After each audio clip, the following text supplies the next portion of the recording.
अभी एक हमारा जो टॉपिक है आप सबके देखने और सुनने वाला है, क्योंकि ये तमाम मसाइल जो हैं ये हर घर में मौजूद है। खासतौर पे माएँ गौर से सुनिए, माएँ गौर से सुनिए। माएँ भी, बाप भी, थोड़ी जिम्मेदारी बाप की भी, फादर की भी बनती है, तो बाप भी सुने तौर पे जी, तो वहाँ पर सुने। और क्योंकि बच्चे को बड़ा ऑफिस का काम छोड़ दें और आप ये सुने इशाल ने कह दिया तो आपने इस पे अमल करना है। माँ और बाप दोनों की जिम्मेदारी है बच्चे को बड़ा करना। तो उसकी हाइट बड़ी हो रही है या छोटी है, उसमें किन चीज़ों की कमी रह गई है, ये भी दोनों की जिम्मेदारी बनती है। तो जी आज हम इसी पर बात करने जा रहे हैं कि बच्चों की जो हाइट्स हैं वो क्यों नहीं बढ़ती हैं, हम अपनी डाइट में कौन सी चीज़ें शामिल करें, बच्चों को क्या क्या खिलाएं जिसकी वजह से उनकी हाइट बेहतर हो सकती है। कुछ तो लोग जो है वो छोटे रह जाते हैं, उनका किसी ना किसी वजह से होता है, वो बीमारी का शिकार होते हैं, लेकिन कुछ बच्चों की हाइट्स जो वैसे रुक जाती हैं। तो वो क्या मुहरकात होते हैं, क्या रीजन हो सकते हैं। आयशा खालिद हमारे साथ मौजूद हैं, माहिर ग़िज़ाइयत। आपको वेलकम कहेंगे आयशा एक बार फिर से पाकिस्तान मॉर्निंग में। ये बताइएगा कि क्या वाकई में अच्छी डाइट के साथ या उम्मीद तौर पर हम देखते हैं माएँ कहती हैं कि बच्चों को ज़्यादा से ज़्यादा आप लटकें, तो क्या इन चीज़ों से फ़र्क पड़ता है हाइट में या फिर जेनेटिक होता है मामला सारा? बिल्कुल, लार्जली जेनेटिक्स पे डिपेंड करता है। लार्जली मतलब बहुत सारी चीज़ों से, मतलब it is attributed to several factors. जो ये हाइट वाला मसला है ना, कि कद रुक जाना, कद लंबाना, एक सर्टन एज होती है लड़कियों और लड़कों में जिसमें काफ़ी सारी मिसकंसेप्शंस हैं कि शायद 10 साल के बाद नहीं बढ़ती, या ये भी जेनेटिक्स पे डिपेंड करता है कि जैसे आपके बाप दादा की किस हद तक, किस एज, साइंटिफिकली क्या एज क्या है कद बढ़ने की? आइडियली इट इज़ लड़कों में कोई 16-17 साल तक, लड़कियों में 10-11 साल तक। ठीक है, मतलब 10-11 साल के बाद हाइट नहीं बढ़ती लड़की, उसके बाद प्रोबेबिलिटी कम है। यहाँ पे आपकी डाइट का बहुत अच्छा रोल है। ठीक है, ग्रोइंग एज में जैसे अब शुरू से हम क्यों बहुत ज़्यादा इस चीज़ पे एम्फसाइज करते हैं कि आप अच्छा खाना खिलाएं, बोन्स को स्ट्रॉन्ग रखें, विटामिन्स को ऐड करें। कौन से विटामिन्स मैं उसकी तरफ आती हूँ, जैसे vitamin D, calcium, magnesium, phosphorus. ये वो माइक्रो मिनरल्स हैं, एलिमेंट्स हैं, माइक्रो न्यूट्रिएंट्स हैं जिनका बहुत इंपॉर्टेंट रोल है आपकी बोन मिनरल डेंसिटी में, जिसे हम BMD भी बोलते हैं। ठीक है, ये अगर आप एक सर्टेन एज के बाद लेते हैं ना, उनका वो असर। ये सारी चीज़ें जिनका आपने तज़किरा किया, ये किन किन ग़िज़ाओं में पाई जाती हैं नेचुरली? अच्छा, ये तो हो गए माइक्रो न्यूट्रिएंट्स। और फिर जो ऑन द अदर हैंड है प्रोटीन। प्रोटीन की पहले मैं बात करती हूँ क्योंकि वो मैक्रो न्यूट्रिएंट है, वो किन किन ग़िज़ाओं में पाया जाता है। बीन्स में बहुत अच्छा है, दालों में बहुत अच्छा है, चिकन में बहुत अच्छा है, अंडे में बहुत अच्छा है, फिश जैसे आजकल आपको पता है कि हमारे यहाँ पे सर्दियों में फ़िश का इस्तेमाल ज़्यादा होता है, तो फिश बहुत अच्छी है। लेकिन अगर आप, वही बात है कि बच्चों का टेस्ट शुरू से डेवलप नहीं। एक चीज़ है कि हम लोग क्या स्टार्ट में बच्चों को विटामिन्स पर ले जाएं या फिर हम डाइट से ये सारी चीज़ें पूरी कर सकते हैं? नहीं, अगर हमने विटामिन्स में लेके जाना है तो वही बात है, डाइट का तो रोल ख़त्म हो गया। हाँ, अनलेस गॉड फॉरबिड कोई ऐसी सिचुएशन है कि जहाँ पर इम्यूनो कॉम्प्रोमाइज़ है बच्चा, किसी ऐसी बीमारी में मुब्तला हुआ, कोई इन्फेक्शन लगा, कोई बैक्टीरियल, वायरल, फिर वो एक अलग बात है कि उसको खाना हजम ही नहीं होता। ठीक है, क्योंकि अक्सर आपको पता है जो टॉलरेंस नहीं होती बच्चों में कुछ न्यूट्रिएंट्स, जैसे लैक्टोज इंटॉलरेंट बच्चे होते हैं, ग्लूटेन इंटॉलरेंट बच्चे होते हैं, उसमें क्या होता है कि उनको वीट वाली प्रोटीन एब्जॉर्ब नहीं होती, रोटी और दूध खास तौर पे, ये शक्कर है जो दूध में पाई जाती है। सीरियल्स और सप्लीमेंट होते हैं जो कि मुख्तलिफ कंपनीज क्लेम भी करती हैं कि उससे हाइट बढ़ती है, क्या उससे बाकी हाइट बढ़ती है? या अच्छा, I won't name the brands या उस तरह से। अच्छा, ये क्लेम भी वही बात है कि ये एक मिथ है, and to break the myth कि ठीक है आप एक हद तक तो उससे कर लेंगे, लेकिन एक अर्ली अगर एजेस में स्टार्ट कर लें, लेकिन अगर खाना ठीक नहीं है, उसकी अदरवाइज फिजिकल एक्टिविटी ठीक नहीं है, उसकी जेनेटिक्स ठीक नहीं है, तो वो that won't be of any use. Ayesha, chicken की वही बात कि अगर कहीं पे किसी स्टेज पे कॉम्प्रोमाइज हुआ बच्चा किसी बीमारी की वजह से, उसके न्यूट्रिएंट्स वो एक सप्लीमेंट पूरी करने में जो भी ब्रांड है वो मदद कर सकता है, क्योंकि हैं तो उसमें भी मिनरल्स एंड वाइट।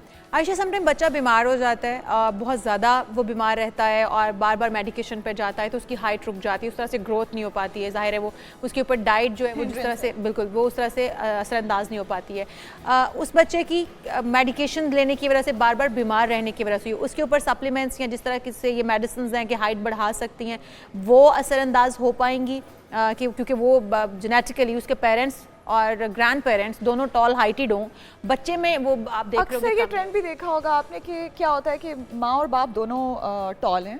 ठीक है, बच्चे अक्सर उनमें से अगर 2 बच्चे टॉल हैं तो एक बच्चा कॉम्प्रोमाइज है, उसमें भी अगेन बहुत ज़्यादा फैक्टर्स हैं। ठीक है, ये चीज़ समहाउ असरअंदाज कर भी सकती है, शायद नहीं भी कर सकती। तो सारी चीज़ें to be on the safe side incorporate की जाएं, यानी अच्छा लाइफस्टाइल, अच्छी जेनेटिक्स तो चलें जो आपकी हैं अब उनको तो चेंज नहीं कर सकते, लेकिन अगर आपकी आबो हवा ठीक है, नीट एंड क्लीन खाना है, सारे वाइटल्स को अगर हमने इनकॉर्पोरेट, स्लीप पैटर्न आपका एग्जैक्टली ना, लाइफस्टाइल में अगेन हमारे यहाँ पे वही बात है कि शुरू से ही बच्चों को चिप्स और पापड़ और फालतू चीज़ों पे हम लगा देते हैं और उनका जो बहुत एक मेजर चंक है वो मिस हो जाता है। ठीक है, लंच बॉक्स हेल्दी की हम बात करते हैं, वो क्यों है? अगेन उनकी ग्रोथ के लिए, डेवलपमेंट के लिए, जिसमें प्रोटीन का एक बहुत ज़्यादा अहम रोल है।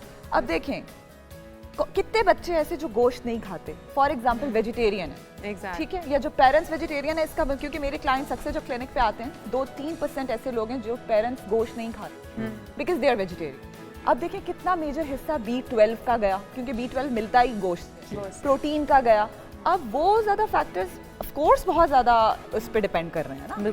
अच्छा, फिजिकल एक्टिविटी की हम बात करते हैं, क्या लटकना भी उसी में आता है? क्योंकि बहुत सी माएँ होती हैं वो बहुत फोकस करती हैं, बच्चों को जोर भी देती हैं कि जी ज़्यादा से ज़्यादा लटको, तो लटकने का फ़ायदा होता है? बिल्कुल होता या है, बस लटकने एक सर्टन उसकी डायरेक्शन है, जैसे I wish I could have that you know, एक वो स्टिक सा होता है, रॉड इसके जो कि एग्जैक्टली एक रस्सी सी टांग के एक जगह पे, ठीक है, जैसे वो शैंडलियर्स होते हैं लटकने वाले, उस शेप में, just to have an idea.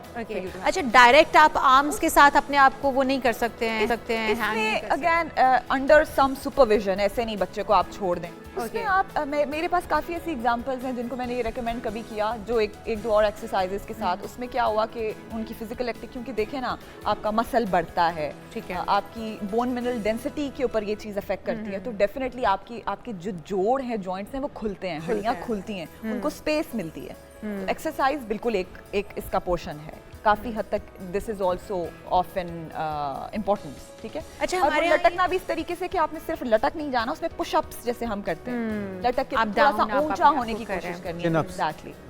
Exactly, लेकिन इस सुपरविजन में आप ऐसे बच्चे को रॉड लगा के नहीं दे सकते, खतरनाक भी हो सकता है। हम लोग ये कहते हैं कि डाइट बेहतर करें, उसमें चिकन भी ऐड करें क्योंकि वो भी हमें प्रोटीन देता है, लेकिन जो इस वक्त हमारे यहाँ चिकन यूज़ हो रहा है, कहीं ना कहीं कहा जाता है कि ये बहुत बड़ा फैक्टर है, बच्चों को एक तो बहुत जल्दी बड़ा कर देता है, बच्चों को ब्लोगत तक बहुत जल्दी पहुंचा देता है, और उसके साइड इफ़ेक्ट्स भी हैं। अगर हम उससे प्रोटीन ले रहे हैं तो उसके साइड इफ़ेक्ट्स भी हैं।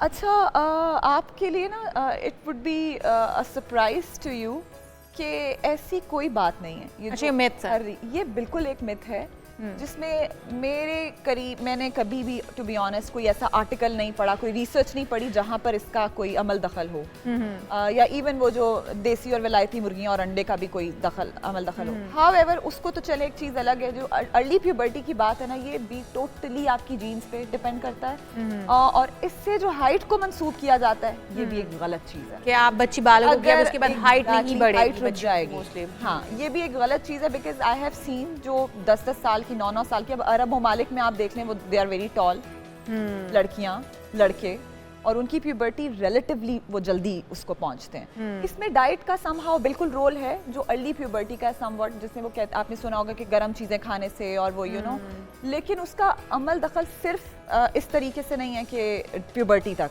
अच्छा, हम लोग देखते हैं हमारे पाकिस्तान में ये मसाइल क्यों हैं, या हमारे हमसाय मुल्क में होंगे, भारत में होंगे, हम देखते हैं ये वाले कि हाइट नहीं बढ़ रही है तो आप लोग सप्लीमेंट्स ले लें, हाइट नहीं बढ़ रही है तो आप ये वाला सिरप पी लें, हाइट नहीं बढ़ रही तो आप ये करें।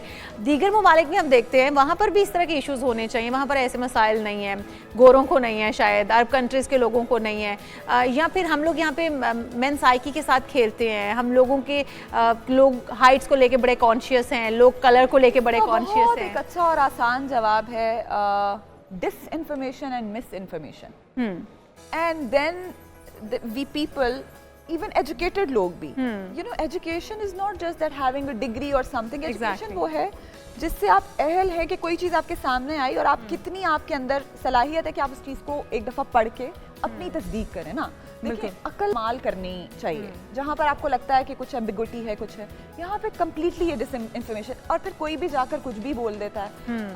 अब मसला यहाँ पे ये भी नहीं है, हर किसी की रिसर्च डिफरेंट हो सकती है, ओपिनियन डिफरेंट हो सकता है, प्रैक्टिस डिफरेंट हो सकती है, लेकिन सबके साथ एक मसला नहीं हो सकता, इत्तेफाक किसी एक दो के साथ हो। ये बात आपकी बिल्कुल ठीक है। मेरे पास भी जब लोग आते हैं कि बस कुछ ऐसा लिख दें कि जिससे ओवरनाइट ना हम पतले हो जाएं, जैसे फॉर एग्जांपल एक हमारा बड़ा मसला है आजकल, या डायबिटीज रिवर्स हो, हमने अपनी डाइट सही नहीं करनी है, हमने अपना स्लीप पैटर्न ठीक नहीं करना, लाइफस्टाइल ठीक कोई नहीं चीज करना। वो चाहे हमने सुन लिया कि जी वो तो मैंने तो फलाने बंदे को कहते सुना था कि सुबह में ना आप उठ के चिया सीड्स पी लिया करें और सारे मसाइल का हल वो है। अब चाहे ऑन द अदर हैंड हम पूरी रात जाग रहे हैं, गैजेट्स के ऊपर हैं, ठीक है, और हम मसाइल खुद के लिए खुद पैदा कर रहे हैं, बहुत ज्यादा जंक्स खा रहे हैं। अब बच्चों में भी हाइट को रोक देना क्या, अब देखें जंक है जैसे इतना ज्यादा ऑयल, इतना ज्यादा फैट, इतने ज्यादा कार्ब्स का इस्तेमाल करा के वो जो चीनी है, चीनी बिजाते खुद एक बहुत बड़ा रेट है somewhat, ठीक है, विटामिन को वो हिंडर करेगा। अब हमारे यहाँ पे कैल्शियम की कमी भी बहुत बड़ा मसला है, विटामिन डी की कमी भी बहुत बहुत बड़ा मसला ठीक है, क्योंकि हम धूप में उस तरह से आम तौर पे जिस तरह निकलना चाहिए निकलते नहीं है, सूरज की रोशनी नहीं लेते। बिल्कुल ठीक। एक हेल्दी लाइफस्टाइल अपना के आप अपने बच्चों के कद में इजाफा कर सकते हैं और एक्सरसाइज ज़रूरी है।